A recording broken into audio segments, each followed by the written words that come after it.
Good evening and welcome to tonight's Undaunted, bringing you to the news untold stories. I am Oyi Okbala. Let's begin.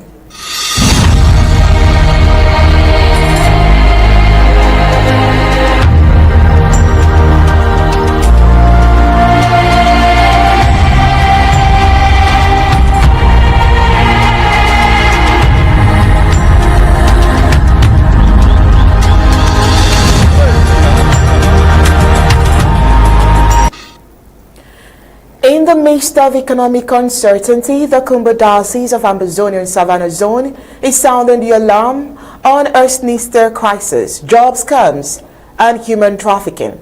With promises of lucrative employment opportunities in nearby countries, unsuspecting individuals are being lured into a web of deceit, leaving them vulnerable to exploitation and danger. The job scams typically involves false promises of employment in industries such as construction, hospitality, or agriculture. Scammers often use fake job advertisements, social media platforms, or personal connections to lure victims into their trap. Once the victims are convinced, they are asked to pay fees for recruitment, transportation, or other services, only to find themselves stranded in unfamiliar territories with no job or support. The Kumba Diocese has expressed concern that the job scams are often linked to human trafficking. Victims are forced into exploitative situations, including forced labor, sexual exploitation, or other forms of abuse. The diocese has called for urgent action to address the crisis and protect the vulnerable.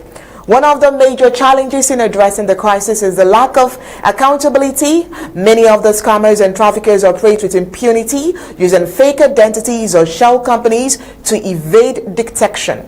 The absence of effective regulation and oversight has created an environment in which these crimes can thrive.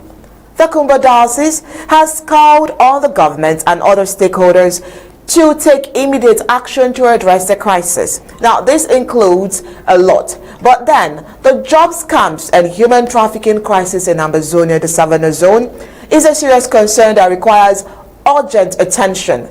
The Kumba Diocese call to action is a step in the right direction, but more needs to be done to protect the vulnerable and hold those responsible accountable. By working together, I'm sure Ambazonians can create a safer and more just society for all Ambazonians. All these and more we'll talk on tonight on Undaunted. But then, let's get the prime headlines.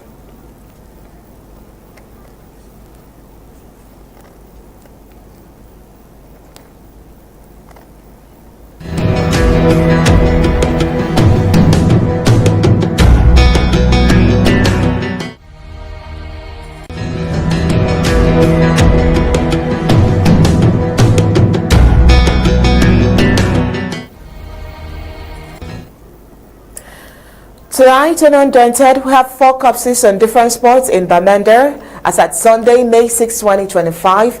Also tonight, European Union orders the immediate release of Ambazonian journalists in La Republic du Cameroon dungeon. Kumba Diocese sounds alarm over job scams and human trafficking crisis. Ambazonians president delivers rallying cry for Ambazonia's liberation. All the Africans seen African Union mediators arrive in South Sudan to prevent civil war. Meanwhile, Saudi Arabia imposes visa ban on 14 countries, including India, Pakistan, and Bangladesh. Now, let's get the news in full briefings.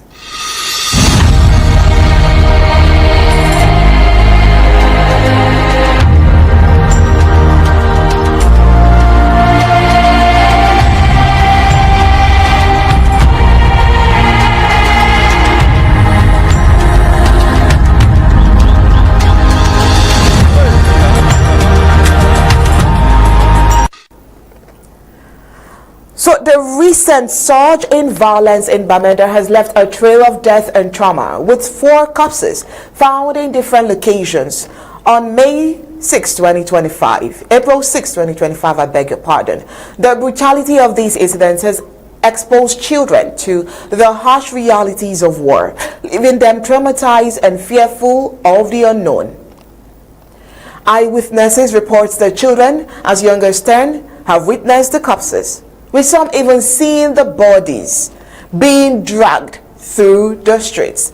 The images of death and violence are etched in their minds, leaving them with a sense of fear and uncertainty. The trauma caused by such experiences can have long-lasting effects on children's mental health. Exposure to violence and death at a young age can lead to anxiety, depression, and even post-traumatic stress disorder, PTSD. The fear of the unknown can be debilitating, making it difficult for children to feel safe in their own environment. The situation in Bamenda highlights the urgent need for psychological support and counseling services for children affected by the violence and war. Organizations and authorities must work together to provide these services and help children heal from their traumatic experiences. The ongoing conflict in Bamenda and Ambazonia at large is leaving a generation of children scared by violence and trauma. We must, as a people, prioritize their well-being and provide them with the support they need to overcome their experiences and build a brighter future. One thing unique about the corpses is that all of them are men with hands tied behind their backs, with scars of torture also found. Is that the only sufferings of Ambazonia? Absolutely not. But this time around, the European Union has ordered the immediate release of Ambazonian journalists in La Republique du Cameroon dungeon. The resolution of April 3rd specifically demands the immediate and unconditional release of 5 prominent journalists whose names are Kingsley Fumoyo Njoka, Mancho Bibizi, Thomas Awaj Jr., T.C. Conard, and Amadou Vomek. There is good news for Ambazonians. Well, as the European Parliament has overwhelmingly passed a resolution condemning the escalating persecution of journalists by the Yaoundé regime. These are still the growing international concern over the deteriorating state of press freedom in the Central African nation. The resolution adopted on the 3rd of April specifically demands the immediate and unconditional release of 5 prominent journalists, Kingsley Fumoyo Njoka, Mancho BBC, Thomas Awad Jr., T. Korad, and Amadou Vomeke. The resolution, to which the Committee to Protect Journalists contributed vital information and advocacy, highlights a disturbing pattern of arrest, attacks, censorships, and imprisonment targeting journalists in the Cameroons, especially Ambazonians. These actions, often justified by vague anti-state charges, criminal defamation, and accusations of spreading fake news, are particularly prevalent in the context of reporting on the ongoing crisis in the country's Ambazonian part. The Parliament expresses its concern that press freedom is in the Cameroons and is of course deteriorating, and observes that while the Cameroonian constitution recognizes freedom of expression and fundamental rights, journalists face routine detention, attacks, censorship, and above all, imprisonment. In the resolution, the European Parliament expressed deep concern over the colonial authorities' reliance on lengthy pre-trial detention, arbitrary arrest, and the alarming practice of trying civilians, including journalists, in military courts. This, they say, is a clear violation of international law and due process rights. The cases of the 5 named journalists offer a tiny insight into the extensive nature of this crackdown. These Ambazonian journalists have all faced legal repercussions and lengthy prison terms for their reporting on the volatile situation in Ambazonia, including documenting alleged abuses during the armed conflict. The resolution further addressed the unresolved killings of journalists Martini Zogo, Jean-Jacques Olababe, Samuel Wazizi, and Aye Nde between 2019 and 2023, emphasizing the persistent lack of accountability for these heinous crimes.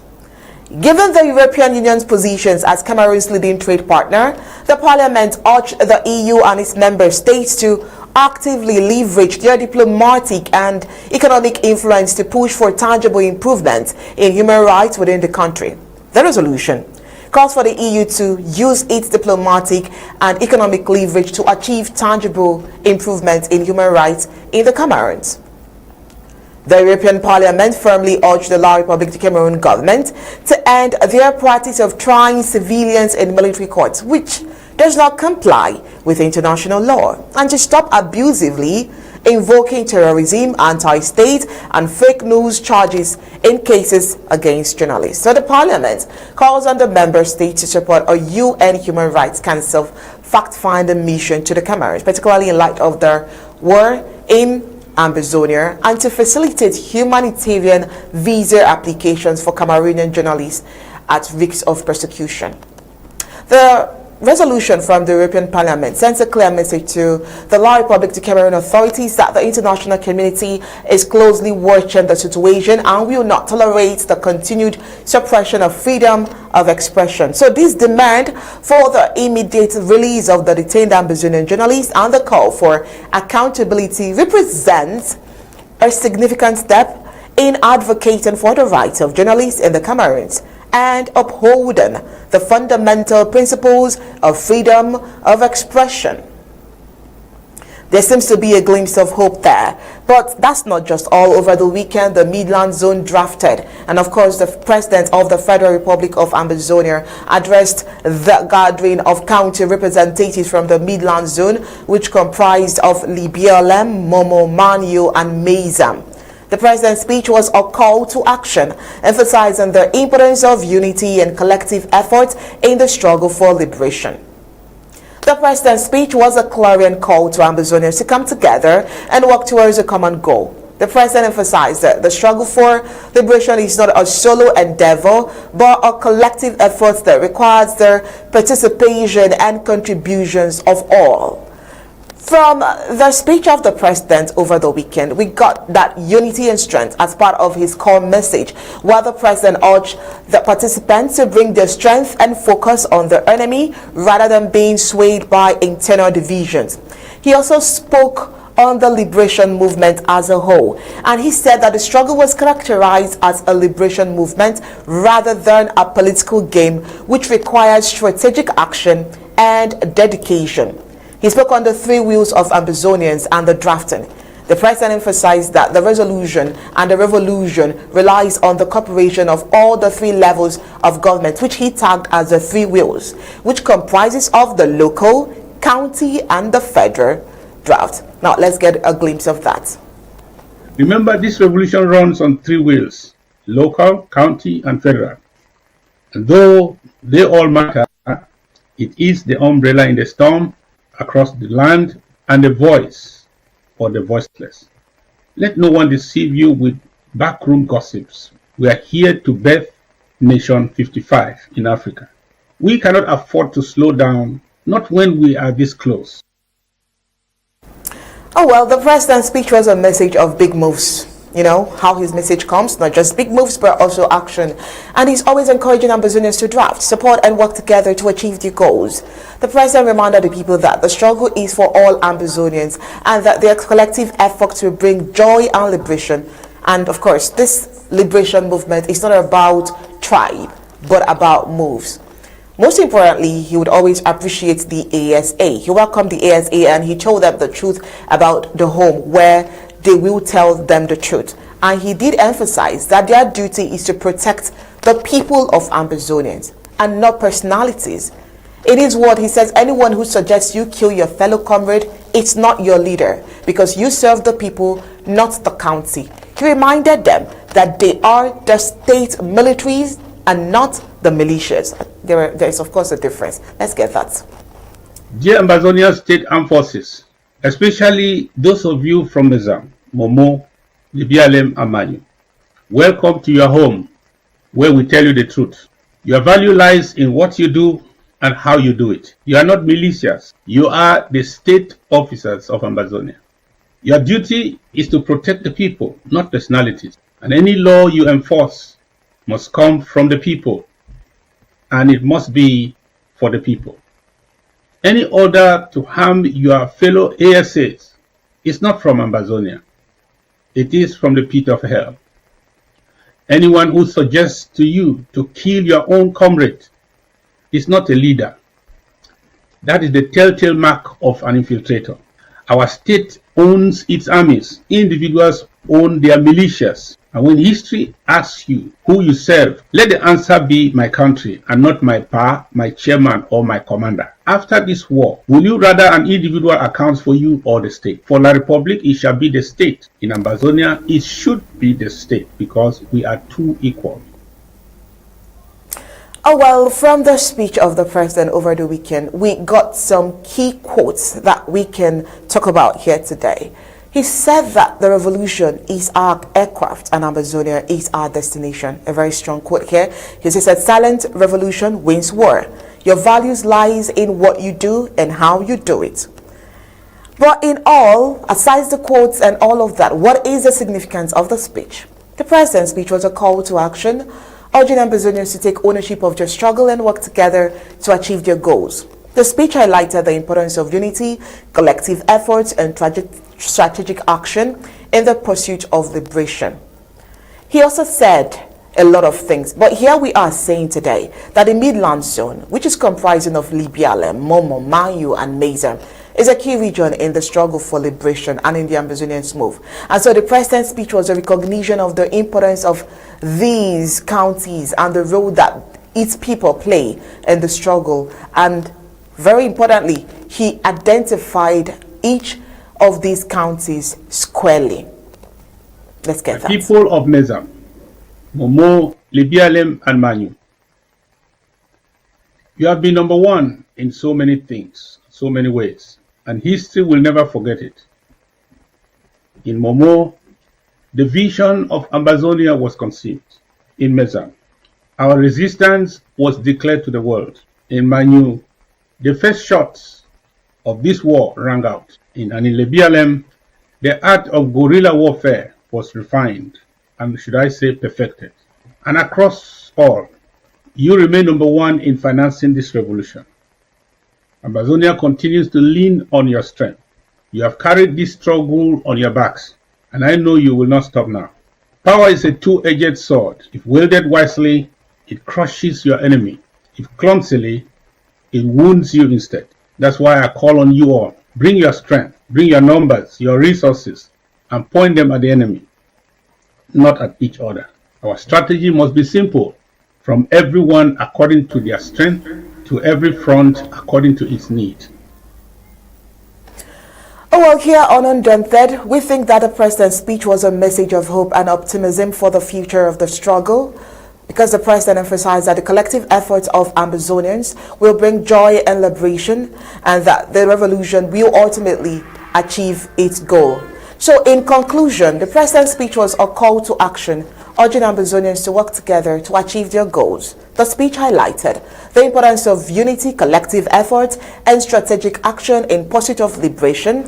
As the struggle continues, the people of Ambazonia remains committed to their cause, working together to build a brighter future for themselves and their children. Heading now to Combo, the Combo Diocese is in Ambazonia Savannah zone is warning about a rise in job scams and human trafficking that is affecting the local people. Many individuals are being tricked with false promises of good jobs in nearby countries only to find themselves in dangerous situations. The joblessness and economic hardships caused by the ongoing war in southern Cameroon are driving many people into vulnerable situations, making them targets for traffickers. Community members are urged to stay alert as concerns about human trafficking grows. Minkwenzi, the Commission's coordinator, says many young people are stranded abroad and often ask for more money. Victims are drawn in by offers of high-paying jobs in countries like Togo, Nigeria, and Ghana. Once they arrive, they find themselves trapped and pressured to recruit others. Even though some actions have been taken against traffickers, these criminals keep changing their method. The ongoing war in Ambazonia has made people more vulnerable, and traffickers are taking advantage of these, leading to more cases.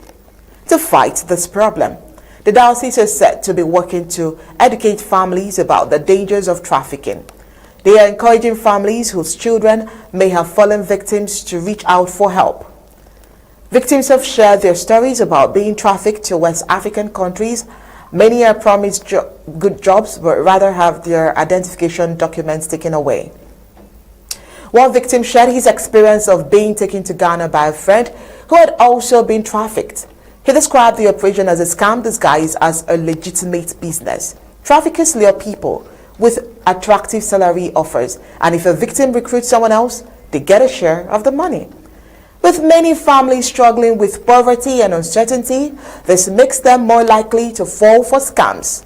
Meanwhile, the Diocese of Kumbo are calling on the community to stay alert and work together to fight these growing threats. Coming up next is news across Africa.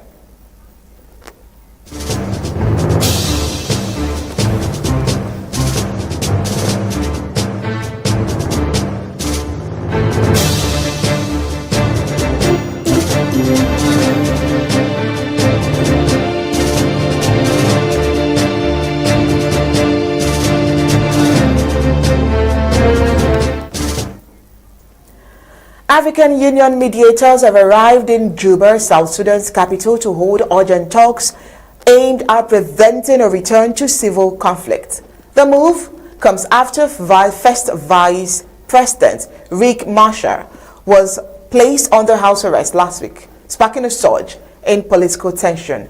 What is the background of the crisis, you may ask? The house arrest has raised concerns about a potential relapse into civil war, given Machar's history as a leader of rebel forces during the 2013 to 2018 conflict that killed hundreds of thousands.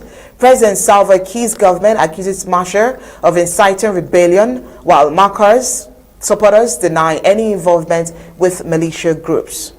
Machar's SPLM-10 party welcomes the mediation efforts, viewing them as crucial to de-escalating tensions. The African Union Peace and Security Council has called for Machar's immediate release, warning that his detention jeopardizes the 2018 peace agreement. The situation remains volatile, with ethnic divisions between Kiir's Dinka-led forces and Machar's neo-aligned faction potentially reigniting. The mediation efforts aim to prevent a relapse into civil war and stabilize the fragile peace. That's not all in Africa. The Alliance of Sahel states, comprising of Mali, Burkina Faso, and Niger, has recalled their ambassadors from Algeria in response to escalating tensions between the countries. The move follows a recent incident in which Algeria's military regime shot down a Malian civilian's drone near the town of Tizakouatem, close to Algerian border. On the 1st of April 2025, Algeria's Air Defense Forces claimed responsibility for the shooting down the Barata Akensi drone, stating that it had invaded Algerian airspace by 2 kilometers.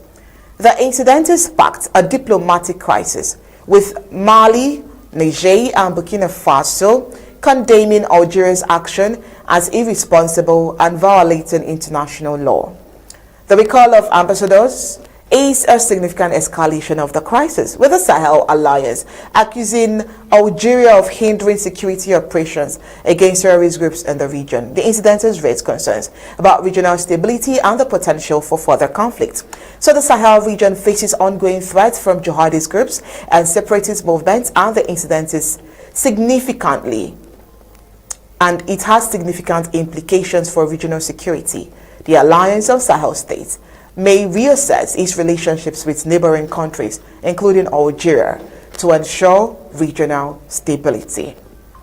All right, and that's all from the African scene. Let's get news across the globe.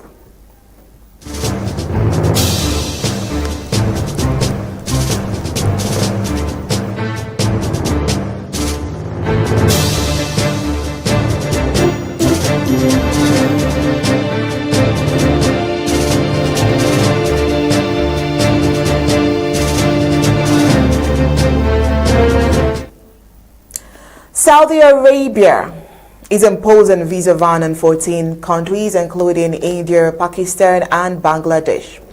Well, in a whole new movie, the Saudi government has temporarily suspended the issuance of certain types of visas to citizens of 14 countries, including India, Pakistan, and Bangladesh. The ban, which will remain in effect until mid-June 2025, affects Umrah, business, and family visas.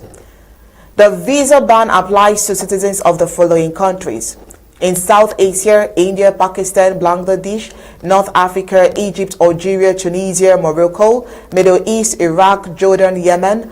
Others include Indonesia, Nigeria, Sudan, Ethiopia. The Saudi government's decision to impose the visa ban is driven by the concerns over unauthorized pilgrims entering the country on Umrah or visit visas and overstaying to perform the Hajj without proper registration. This has led to overcrowding, health issues, and logistical challenges during the pilgrimage. The visa ban will have a significant impact on travelers from the affected countries. And the reason is because of the Umrah visit visas suspended until mid-June 2025. Business visits, it's of course having a temporary ban. The Hajj visas remain unaffected for those who have applied through official channels. Residency permits holders of Iqama, Saudi residency permits, are exempted from the ban. And so the Saudi government has warned of severe penalties for those who participate in the Hajj pilgrimage without proper registrations. And of course, the fines, it will include fines, imprisonment, seizure of properties, and of course a whole lot. What is the timeline of the visa ban? The visa ban will remain in effect until mid-June 2025, coinciding with the conclusion of the Hajj pilgrimage, and the key dates, of course, April 13, 2025, which is the last day for the Umrah or visit visa issuance to citizens of the affected countries, and mid-June 2025 expected end date of the restrictions. What's new on the BRICS? Russia and Iran, both countries and members of the BRICS bloc, are working together to develop a common currency to reduce their reliance on the US dollar for trade and transactions. This move is seen as an effort to mitigate the economic impact of US sanctions imposed on both countries. The BRICS nation, comprising of Brazil, Russia, India, China, and South Africa, have been exploring the possibility of creating a new currency to challenge the US dollar dominance in global trade. The proposed currency, dubbed the unit, could potentially be backed by a basket of currencies from member nations or even gold. What are the key objectives here for the BRICS? De-dollarization, economic cooperation, alternative payment systems, and so many more. Are there challenges and uncertainties? While the idea of a BRICS currency is ambitious, its success depends on various factors, including the economic stability of participating countries and the effectiveness of the new currency in bypassing US elections. Experts remain divided on the feasibility of such a project, citing differences in economic systems and potential reliance on China's yuan. Well, with that report, we've come to the end of Undaunted tonight, but first let's give you the recap before we go.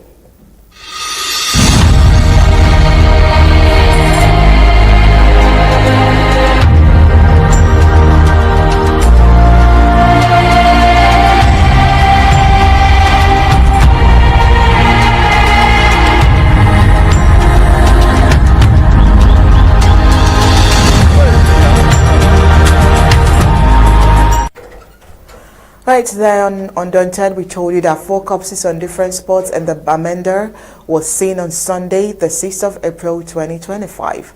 Also today, we told you that the European Union has ordered the immediate release of Ambazonian journalists in La Republic to Cameroon dungeon. Kumbo Diocese has sounded alarm over job scams and human trafficking crisis.